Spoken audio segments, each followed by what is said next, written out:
Well, thanks to Bob and to Jenna and to the teacher of the AP students at Millville High School. I really enjoy being part of this project. I think what the museum here is doing is so important. And my job was very simple. I had to be on the grant. I think it helped them with the application. So I was happy to do that. And I got to talk about oral history, which I think is very important. Come on in, please do. Thanks for coming.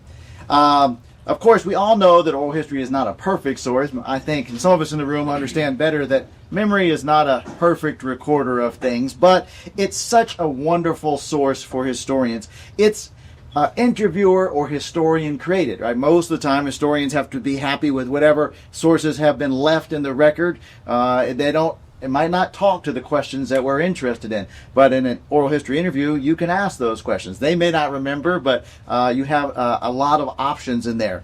And a lot of times, historians are interested in what goes on in the minds of their subject. And oral history is such a wonderful way. They might not remember exactly what day this happened on, or they might get some of those facts, but how they felt is something that they still remember and can convey. And those things are hard to find in lots of sources. So oral history is a wonderful source. Of course, the other thing is that in most of history, the people who left behind sources are the elites, the generals and the presidents. But oral history is a source in which you can talk to everybody. And I know that the objective of the museum, of course, has been to survey everyone who served in whatever role. And so that's a wonderful thing about oral history as well. Now, the thing I want to end on is we are, of course, our veterans in World War II are now, they range in age from, I guess you said the youngest is 98. They're at 98, and we have Tim here up to 104. And as the museum goes forward, I really hope that they continue to expand and think about folks who perhaps were on the home front. They were younger. They still remember World War II, but they maybe weren't veterans.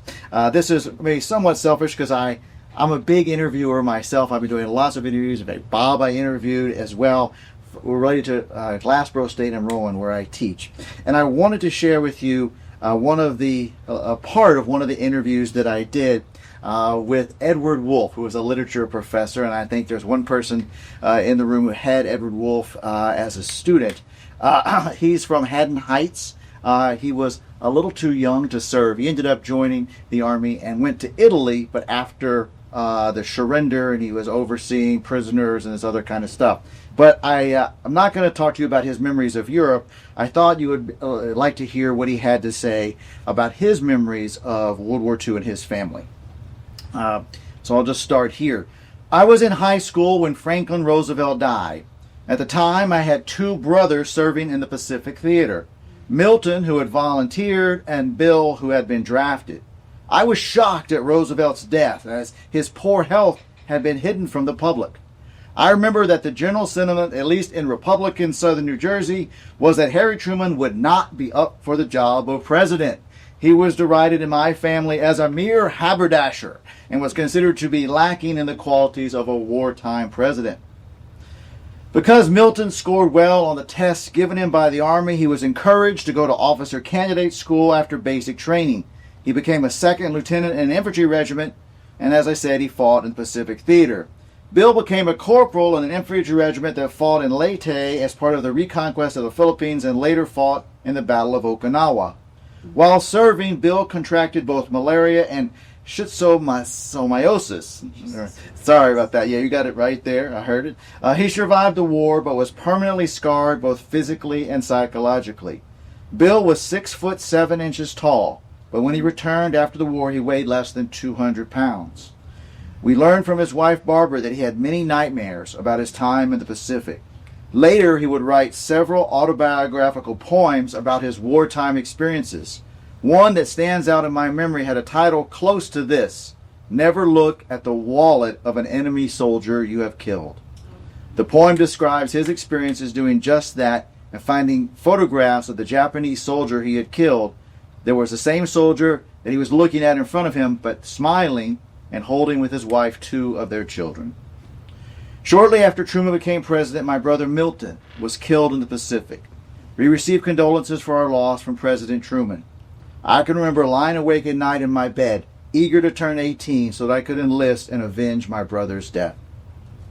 When we dropped the atomic bomb on Japan, it was a tremendous shock. We had no idea at all about this weapon. When I read about it, the only comparison that came to my mind was something out of Buck Rogers. My feelings about the dropping of the bomb were deeply colored by the fact that my brother had recently been killed by the Japanese, and that my brother was at that time training for an invasion of Japan, which promised to produce very high casualties. Thus, I felt great relief at the surrender of Japan. This sentiment was shared by my family and everyone that I knew, and overcame any doubts that we might have held about the use of such a devastating weapon. So I think that that's an example of an interview that I think is powerful and adds a lot, even though, of course, Edward did not actually serve in World War II. I think it tells the power of oral history in general, and I applaud the museum and everyone, students who are working in this field. Thank you very much.